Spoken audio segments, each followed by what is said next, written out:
Okay, guys. Now, we have spent quite a lot of time on this podcast talking to people far smarter than us. That's kind of every night, actually. But we have spent quite a lot of hours conversing with people who have written for the conversation. But we haven't done it for a while, Chewie, would be fair. I'm not sure when the conversation person we had on. So we're going to have a chat about this article and the author of it. He is a PhD student at Auckland University in the Faculty of Science. It is Angus Dowell, and Angus joins us right now. Angus, kia ora. Kia ora. Good evening, fellas. Kia ora. Hey, before we get into the story, tell us about your PhD, so the people, the whānau, know where you're coming from. Yeah, so I'm coming towards the tail end of my PhD at the University of Auckland in the School of Environment and the Faculty of Science. I'm doing a PhD in economic geography, which, for a reference point, is closer to sociology and anthropology than what you might expect. But I'm studying the way that big tech cloud providers, so the data center arms of big tech companies, expand and dominate markets across the globe. And New Zealand features as somewhat of a case study, given I live here, but I focus more broadly on their kind of geopolitical strategy. So was that announcement from Amazon the other week like Christmas for you? Like, was that the busiest, funnest day of the year? Yeah, I was like, this is my one opportunity to really shine. So yeah, and it was spectacular in other ways that I couldn't have hoped more for, really. Luxon was the keynote. It was down at the Aotea Centre. AWS has their sort of big conference once a year in New Zealand, or the New Zealand portion of their business. And Luxon was the keynote, and he sort of, in no uncertain terms, I think, kind of laid claim to the investment, which is $7.5 billion, which is 100%. He said we're now open for business, implying the last lot weren't, even though the last lot signed it up. Yeah, but now we're open for business. Yeah, gotcha. Yeah, and he got rightly slammed in the media in the preceding week, which was very satisfying. But there was also a deeper kind of refrain that I think we've seen in New Zealand politics over the past decade, and that was in making comparisons between New Zealand and countries like Ireland and Singapore as places that we might try and emulate. And in the article, I make the quite basic arguments that we're not Singapore and Ireland, and nor should we be. Yeah. Well, let's have a look at it, shall we? I'm going to actually read out the first couple of short paragraphs, then throw you the ball. You say this in your article on The Conversation. Prime Minister Christopher Luxon specifically referenced Ireland and Singapore as two countries we often look to for inspiration on investment and technology. This kind of comparison has been a familiar refrain in New Zealand politics. More than a decade ago, then Prime Minister John Key imagined the country as the, quote, Switzerland of the South Pacific, end quote. Earlier this year, Luxon described his proposed Invest New Zealand agency as being, quote, modelled off the success of Ireland and Singapore, end quote, pitched as a, quote, concierge, end quote, service for large foreign investors, basically where they can come and park their tax-free money, I think that's saying. But based on your research on how big tech cloud providers expand and dominate markets across the globe, you're going to argue that such comparisons are simplistic and they are misleading. I have some questions for you from your article, but how about we just throw you the ball and you can explain to us. And remember, we are the dumbest in the room here. So to dumb it down a bit for us in a simplistic way, why is his comparison simplistic and misleading in your opinion? Well, for a number of reasons. I think Singapore and Ireland are often held up as these libertarian technological success stories. If you're on the right, they're this kind of constant example to demonstrate the way that global capital and the nation state can marry together and produce amazing things, like the economies. They do legitimately have pretty amazing economies, but that's also because their geographic and geopolitical positioning. Ireland is basically a gateway, or was made a gateway for big tech into Europe, and Singapore to Asia. So they sit in these really strategic positions, and they've capitalized on that in only a way that they can. And New Zealand, in contrast, is at the bottom of the world, with a mid-sized economy, and we've mostly grown our digital sector from domestic consumption, and those are mostly large sort of public sector type projects as well. So we can't emulate that. But the more important point, I think, is nor should we try to, from a moral standpoint. Those countries have very different political sets of political commitments that have made the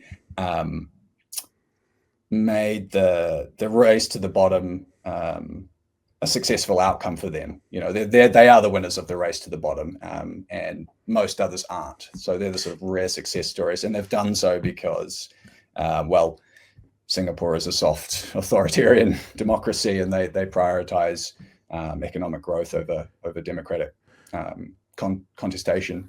And Ireland, after and I make this case in the article, after repeated reprimands from the EU, is basically just sold itself as a tax haven, Right. a naked tax haven.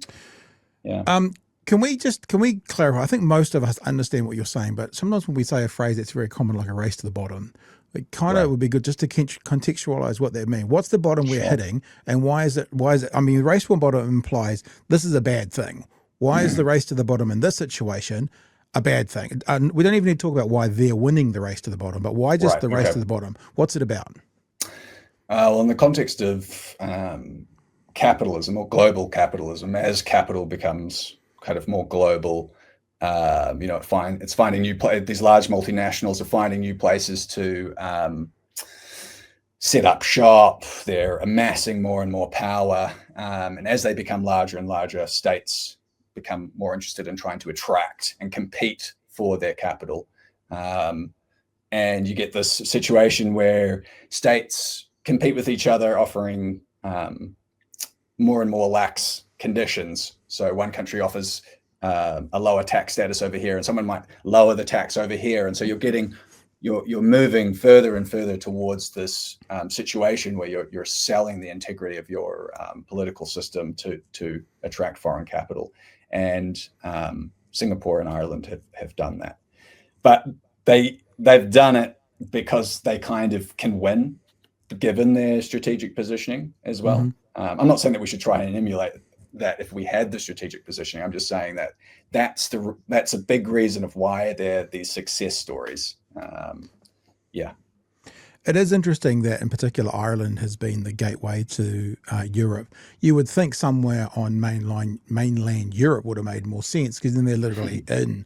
You know what I mean? There's not a body of water like it would have been France or Holland or Spain or something that was actually in there. But yes. As soon as you start talking about location, it's like, where is New Zealand the location for? We're not the location to go in, unless it's Antarctica. Not really the location to go anywhere. One of the things that was interesting in your article was also what these big tech companies were doing. You talked about the big tech companies building their European operations in Ireland. So it wasn't just big tech money coming in with big tech money, big tech companies, big tech money. It was big tech companies, big tech money, and big tech setups. So they have a tangible, physical location, for example, in Ireland. I'm not sure if it's the same within Singapore, which is also something very, very different from what's happening in New Zealand. The Amazon announcement the other week, they wouldn't confirm where their location was. Of course, we all suspect that they're just bouncing off the back of someone else's infrastructure to do it, because the place they bought, as Chewie said last week, was on a wetland, and funnily enough didn't work for drainage. So is that another big part about why we can't beat them, because we're not getting the physically built infrastructure, maybe in part because we don't go anywhere. Like, they go to Ireland, they can jump into Europe. They go to Singapore, they can jump into Asia. They go to New Zealand, they can jump to the Chathams. There's not really anywhere to go from here. You know what I mean? Yeah, that's a really good question.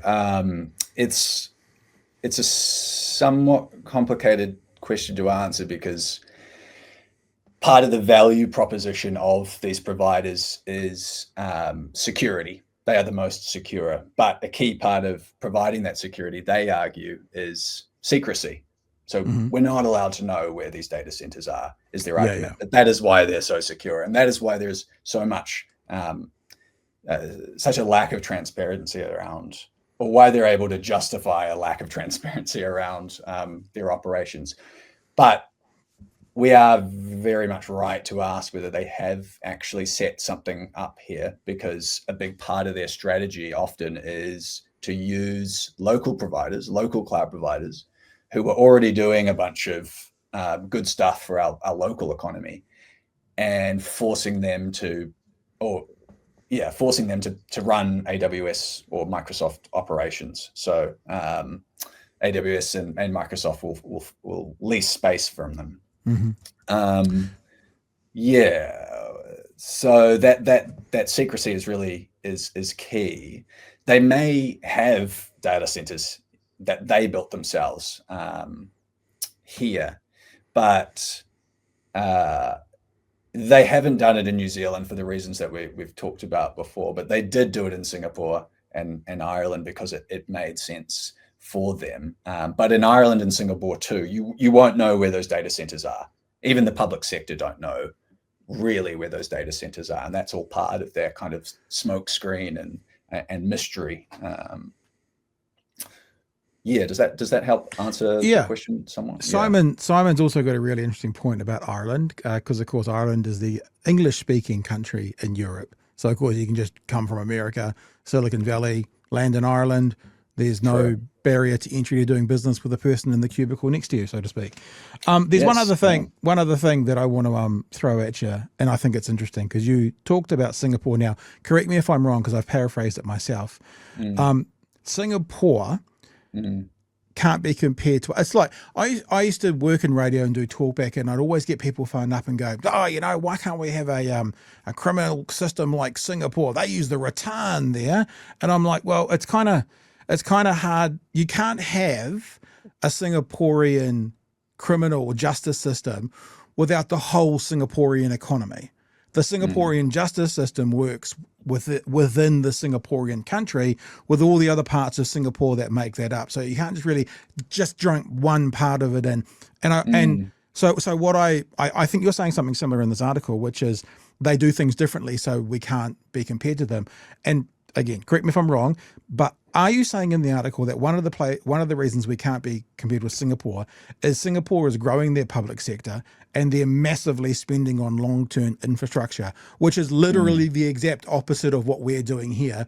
So how can you expect to compare us to a country that is basically the antithesis of your style of politics? Yeah, I would frame it slightly differently. We can compare ourselves to them. And that point that you raise is probably one of the key potential positive comparisons that we could make. Like, if we want to borrow something from one of these countries, it's that, a key ingredient for Singapore's success is that they have massive public ownership in telecommunications and all kinds of industries that we don't have, or we've progressively sold off, or are doing soft forms of privatization currently. So we can compare ourselves, and I could have made that point in the article, but with conversation pieces, you're only allowed 800 words, so you have to be as concise as you possibly can. But that's a really good point.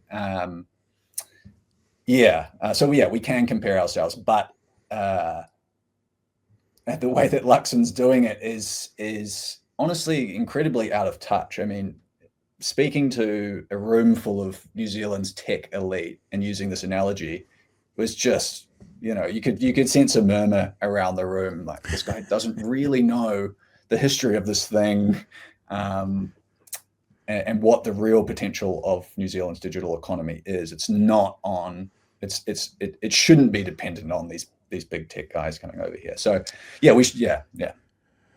Angus, in this time-sharing interview we do, my week of timeshare is up, and now it's time for Chewie to use the accommodation in his week of time-sharing in the interview. Cool. Chewie, you want to jump in? I'm so glad to see someone just go, hey, look, you can't just point at country X and say we should be like them. Because it's always cherry picked. Like Mm. we've had Luxon sort of go, we should be like Estonia, or we should Estonia, be yeah.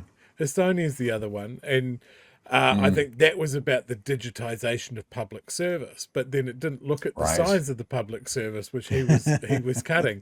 And Mm. are we going to talk about Estonia's level of public housing? No, probably not. Mm. Um, I agree that every time it happens, I just want to go, why can't we just be a better version of New Zealand? Why isn't that as aspirational? Do we not think that we can do things ourselves or come up with our own path? Mm. Um, if you could inhabit the body of Christopher Luxon, Oh. what would you do to make New Zealand the best New Zealand it could be?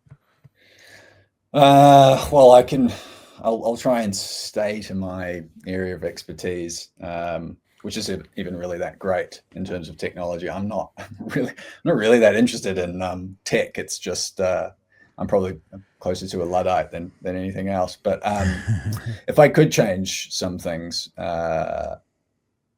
yeah, gosh, it's a hard one because there is just no or very little technological vision. And I think we've seen that recently in July, I think they released their AI policy or something. And essentially, all of the pundits said there's just nothing about regulation. They're going for no regulation. Right. So, yeah, I think there's a strong case for New Zealand to take a stance, a stronger political stance on these things. And I don't think we would really lose out on that. I don't think losing the favor with big tech would be that disastrous for us. So I think we kind of have a unique opportunity to take a stance on things like data sovereignty, and to think about what the kind of economic possibilities that could come from, re-engineering or redirecting investment locally into our digital economy, which is kind of how it's grown anyway, mostly through domestic consumption, not through exports. Not to say that exporting is unimportant, but so a stronger stance on these things. The only fly in the ointment of that argument, I think, is that there's this broader geopolitical context, which is the US, and the relationship with the big tech companies. The US economy is kind of failing at the moment, like in really serious ways. And the only thing that's propping it up is massive investment in data centers. Big tech, Wow. I think it's maybe it's Microsoft or Amazon invested 100 billion or something in the last month in data centers. They're going absolutely gangbusters, and that's propping up their economy. And at the same time, the US has issued this naked threat to any nation considering some form of digital tax or AI regulation on US companies. And so that's the fly in the ointment. But fortunately, I think Luxon sort of accidentally preempted that by releasing a policy on AI that has no regulation anyway. So maybe we wouldn't upset anyone there as well. But taking a stronger stance on these things, I think there's an opportunity for us to do that. And I think that a lot of people already are. We have quite a strong Indigenous data sovereignty movement in New Zealand. We have a lot of local cloud providers that have existed here for a long time and who provide much better security than what big tech offer, I think, at least. So, taking a stronger stance and having an honest debate about what our actual potential is. Yeah. Anything else, Chewie? Any other lovely questions for Angus before we wrap up?